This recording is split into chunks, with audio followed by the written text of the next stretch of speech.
ketika anaknya mau kawinan sama Al-Jufri itu, sama Ustadz Afiq dilarang karena haram. Haramnya itu karena Yai Asror itu bukan keturunan Nabi. Saya itu tidak sampai hati. Itu ketika Gus Nur mengatakan bahwa Sidogiri yang jelas-jelas didirikan oleh Mbah Sayyid Sulaiman, ya, yang memiliki keturunan Mbah Asror dan semua memahami itu, ya. Sampai Kiai Asror itu dikatakan bukan keturunannya Kanjeng Nabi, sehingga anak putunya Kiai Sayyid Asror ini tidak boleh menikahi Ba'alawi yang notabene kata mereka itu keturunannya Nabi. Saya tidak, katanya ya Habibie itu, ya, saya tidak terima apa yang kamu lakukan. Kamu harus tak bunuh sekarang. Kalau kamu mau bunuh saya, bunuh saja di sini, tidak usah jauh-jauh gitu. Bunuh saja di sini.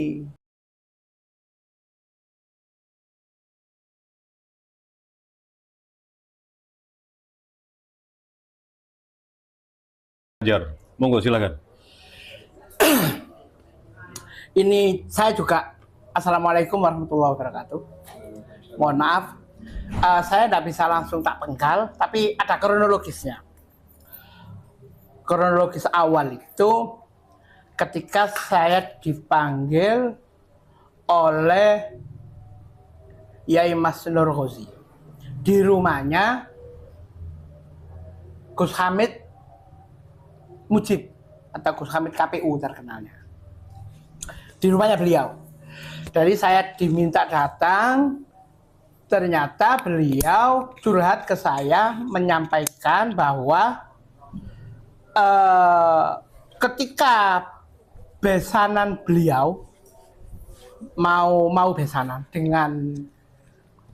dengan keluarga Ba'alawi Al-Jufri, tapi saya tidak tahu di mana rumahnya Al-Jufri itu. Tapi intinya beliau itu sampai sampai sangat tertekan dan sangat malu, sangat harga dirinya sampai jatuh, ya. Ketika anaknya mau kawinan sama Al-Jufri itu, sama Ustadz Afiq dilarang karena haram. Haramnya itu karena Yai Asror itu bukan keturunan Nabi, sudah terputus, sudah mengkotek. Ketika Gus Nur itu mau besanan sama Al-Jufri yang Ba'alawi itu, sama Ustadz Taufik selaku ketua Robito enggak tahu saya ya, itu tidak boleh. Sampai sama Al-Jufri tadi dihubungkan ke Habib Lutfi. Tetap apa yang rekomendasi dari Habib Lutfi itu tidak boleh. Terus yang membuat saya itu semendal, saya itu tidak sampai hati. Itu ketika Gus Nur mengatakan bahwa Sidogiri yang jelas-jelas didirikan oleh Mbah Sayyid Sulaiman, ya, yang memiliki keturunan Mbah Asror dan semua memahami itu, ya. Sampai Kiai Asror itu dikatakan bukan keturunannya Kanjeng Nabi, sehingga anak putunya Kiai Sayyid Asror ini tidak boleh menikahi Ba'alawi yang notabene kata mereka itu keturunannya Nabi. Yang membuat saya tidak tega itu, ya, ketika beliau menceritakan sampai khitbahnya itu disuruh putus, dan itu harus di video. Jadi Al-Jufri itu mendatangi pengasuh Pondok Sidogiri, salah satu pengasuh Pondok Sidogiri yang bernama Gus Nur Ghozi, Kiai Nur Ghozi, ya. Katanya beliau, khitbah itu harus diputus, harus dibatalkan dengan pembuktian di foto. Waktu itu saya tanya, Ini di foto ini sebagai saksi ini di foto dan di video ini diberikan kepada siapa? Katanya beliau, katanya Yai Mas Nur, diberikan kepada Ustadz Taufik supaya Ustadz Taufik itu betul-betul percaya bahwa khitbah itu sudah terputus. Ya, jadi perjodohan gitu ya? Ya, perjodohan itu terputus. Saya namanya saudara kan yo nggak enak. Ya nggak enak hati. Akhirnya bagaimana ini Gus? Ya ayo Gus sampean bantu saya Gus. Gus kalau membantu secara apa ya supaya perjodohan itu tidak mungkin Gus. Saya tidak bisa.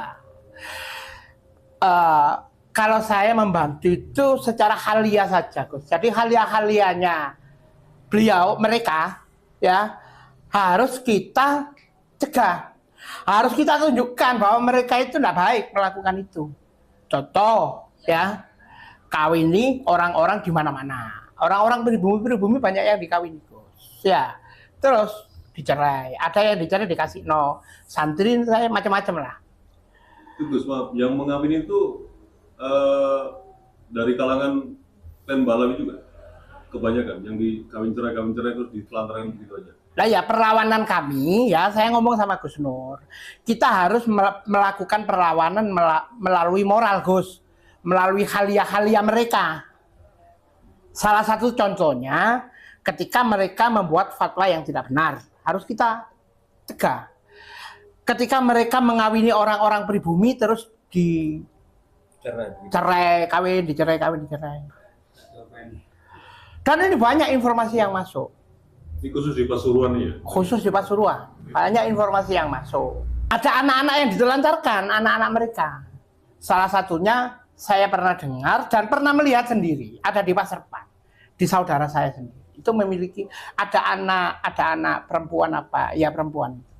Tapi yang pasti duduk wong pribumi, duduk dari kelahiran pribumi. Dan kalau melihat itu saya kan kasihan nasib istrinya yang sudah dicerai. Kehormatannya sudah dicapik-capik ya. Dalam arti begini, perempuan pribumi ketika dikawin oleh orang yang terkenal ya, otomatis harkat martabatnya mereka itu akan terangkat secara otomatis. Ya. Dan ketika mereka itu langsung dicerai, divirok ya, dengan tanpa alasan, apa wis bosen, apa kita kan nggak tahu alasannya. Tapi yang pasti secara moral mereka itu akan jatuh, Gus.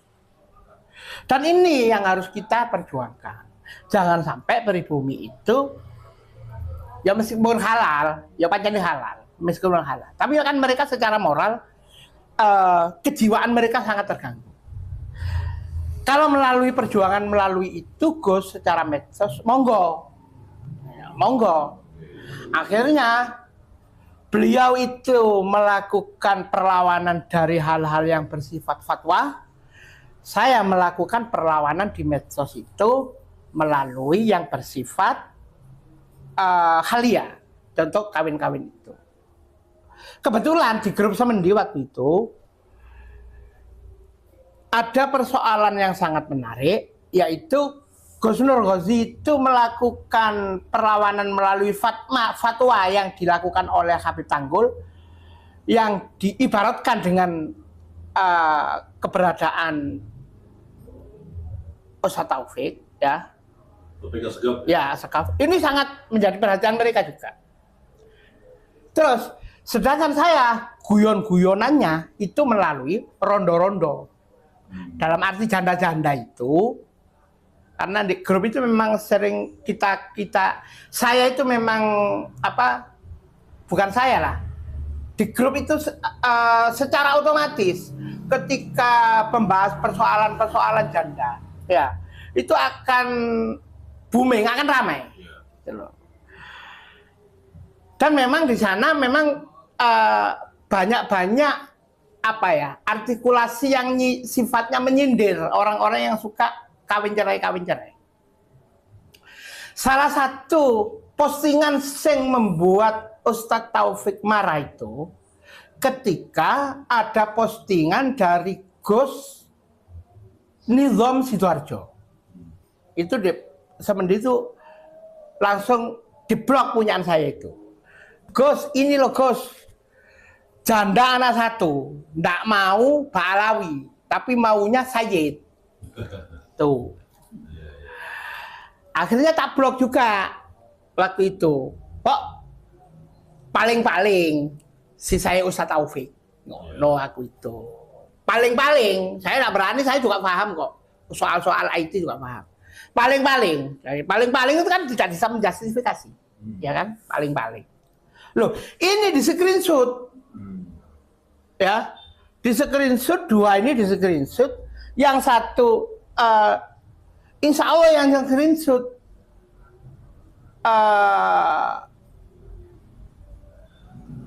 Yang menciptakan, yang membentuk grup itu. Itu ya. Tak sebutkan namanya, tak enak. Ya. Ini diberikan kepada beliau. Akhirnya beliau itu marah-marah, mungkin saya tidak tahu marah-marahnya ya. Topik kasus ini ya? Ya, saya tidak tahu marah-marahnya bagaimana di wilayah sana, wilayah mereka. Akhirnya kira-kira jam 10 itu, jam 10 siang ya. Saya itu ada yang nelpon. Ada yang nelpon tapi tidak melalui WA. Yang melalui seluler. Nggak tahu nomornya itu, sopo itu. Ini ya. Tapi logatnya sih pasti Arab, Yaman, Balawi. Bukan logat orang Jawa. Ya. Bukan lajahnya itu bukan orang Jawa. Saya harus konfirmasi. Sampean harus konfirmasi sama saya.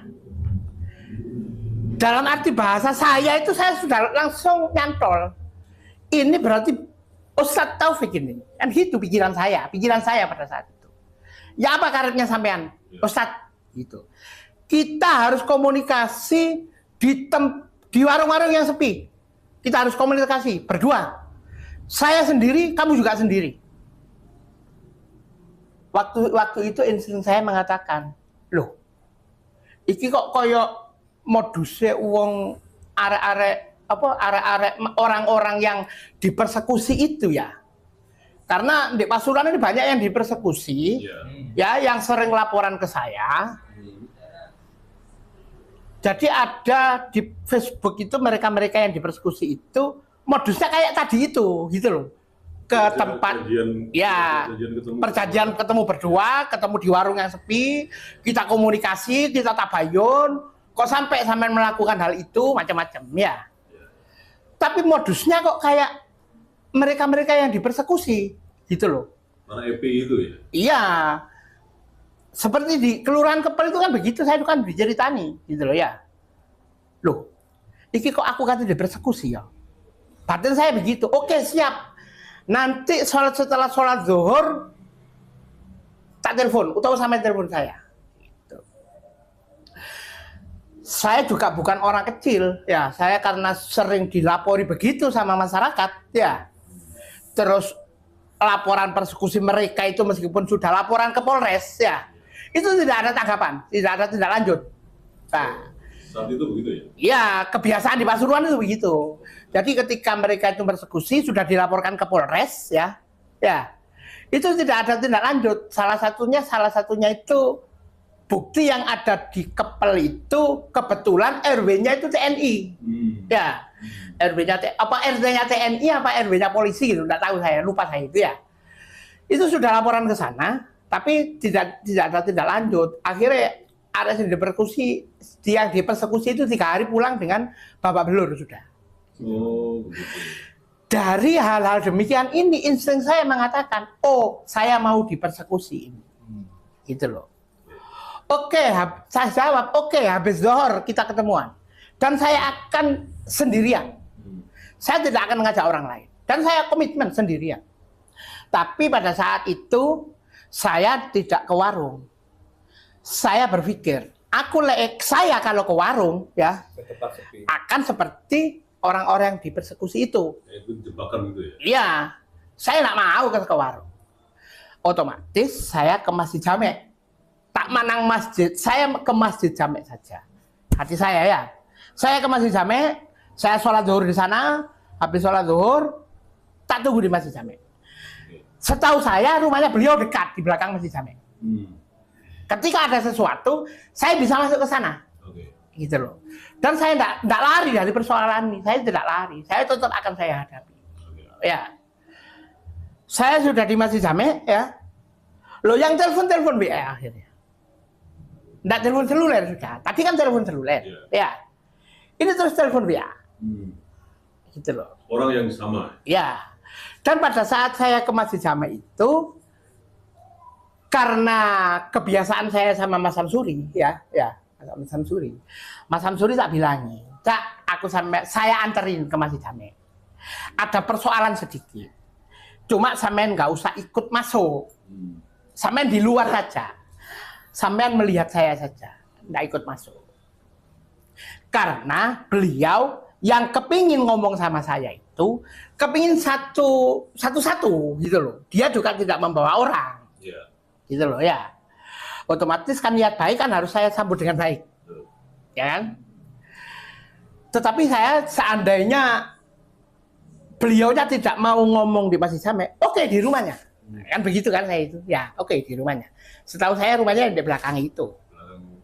Belakang Masjid Jami. Ternyata yang hadir bukan beliau. Gitu loh.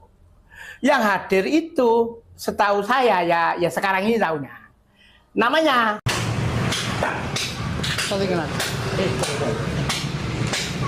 Sampean nggak habis kan? Iya. Ya. Dan insya Allah saya tidak sama. Yakin?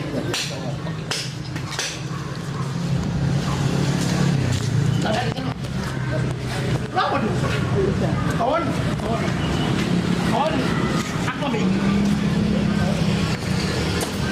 Jadi ketika saya di sana yang datang itu ternyata Habib. Saya juga kaget, kok ini yang datang, gitu, ya. Loh, sing telepon aku mangiku sampai ya tadi itu sampai anta. Iya, enggak tadi itu yang telepon saya seluler, gitu saya, ya. Ini yang datang kok sampean sekarang, gitu saya. Terus ada apa? Loh enggak, kita harus bicara baik-baik. Lu yang di sini kan enak, gitu saya. Ini kan bisa ngomong baik-baik di sini. Di halaman masjid lagi ya? Di halaman masjid. Dia nggak mau ngajak keluar, gitu, nggak mau kan. Lalu terus niatmu ya apa? Saya tidak katanya ya Habibie itu ya. Saya tidak terima apa yang kamu lakukan. Kamu harus tak bunuh sekarang. Saya sudah laporan sama keluarga, termasuk sudah pamit sama Didi saya. Loh, kalau kamu mau bunuh saja di sini, nggak usah jauh-jauh gitu. Bunuh saja di sini. Jadi yang telepon seluler dengan WA itu orangnya berbeda ya? Menurut saya waktu itu berbeda. Oke, lanjut dulu. Berbeda, ya. Menurut saya berbeda. Yang telepon saya itu suaranya mirip-mirip yang telepon dengan Gus Arya. Oh, oke. Suaranya mirip-mirip begitu. Seperti itu ya? Ya, mirip-mirip seperti itu. Suaranya, tapi saya benar tidaknya lupa, terus nomornya wis hilang gitu loh. Dulu tak simpan dulu itu. Dulu sempat tak simpan, ya. Nomornya hilang. Tapi telepon yang kedua, ya ketika dia datang itu, ya dan dia datang berbeda. Sudah memakai WA. Dan ngancam-ngancam tadi ya? Ya, yang ngancam-ngancam saya mau dibunuh itu. Terus dia sudah pamit sama keluarganya, pamit sama Didi, ya. Intinya saya mau dihabisi. Yeah. Pada saat itu loh, Pak Teno bunuh di sini saja. Tidak usah mencari di tempat yang sepi. Gitu. Sudah bunuh saja. Tak kasihkan kepala saya itu waktu itu. Ya kan?